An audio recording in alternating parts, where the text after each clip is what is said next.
एक बार एक किसान परमात्मा से बड़ा नाराज हो गया। कभी बाढ़ आ जाए, कभी सूखा पड़ जाए, कभी धूप बहुत तेज हो जाए तो कभी ओले पड़ जाए।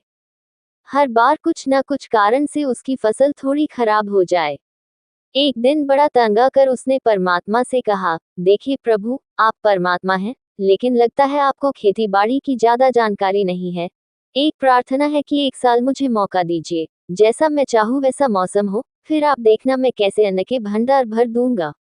परमात्मा मुस्कुराए और कहा, ठीक है, जैसा तुम कहोगे वैसा ही मौसम दूंगा, मैं दखल नहीं करूंगा। किसान ने गेहूं की फसल बोई। जब धूप चाही तब धूप मिली, जब पानी तब पानी।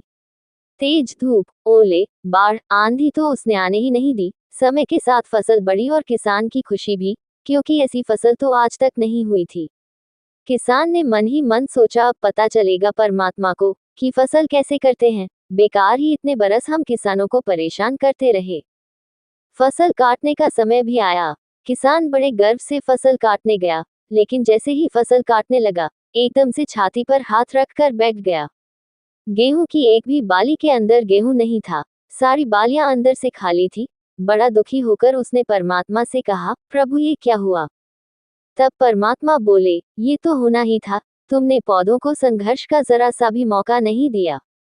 ना तेज धूप में उनको तपने दिया, ना आंधी ओलों से जूझने दिया, उनको किसी प्रकार की चुनौती का एहसास जरा भी नहीं होने दिया।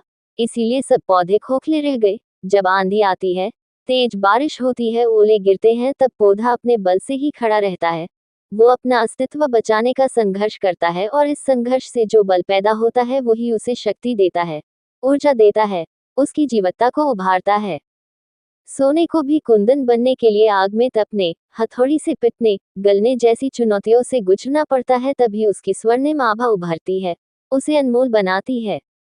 उसी तरह जिंदगी में भी अगर संघर्ष ना हो, चुनौती ना हो तो आदमी खोखला ही रह जाता है, उसके अंदर कोई गुण नहीं आ पाता। ये चुनौतियां ही हैं जो आदमी रूपी तलवार को धार देती हैं, उसे सशक्त और प्रखर बनाती हैं।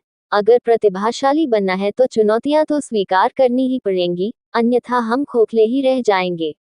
अगर जिंदगी में प्रखर बनना है, प्रतिभाशाली बनना है, तो संघर्ष और चुनौतियों का सामना तो करना ही पड़ेगा।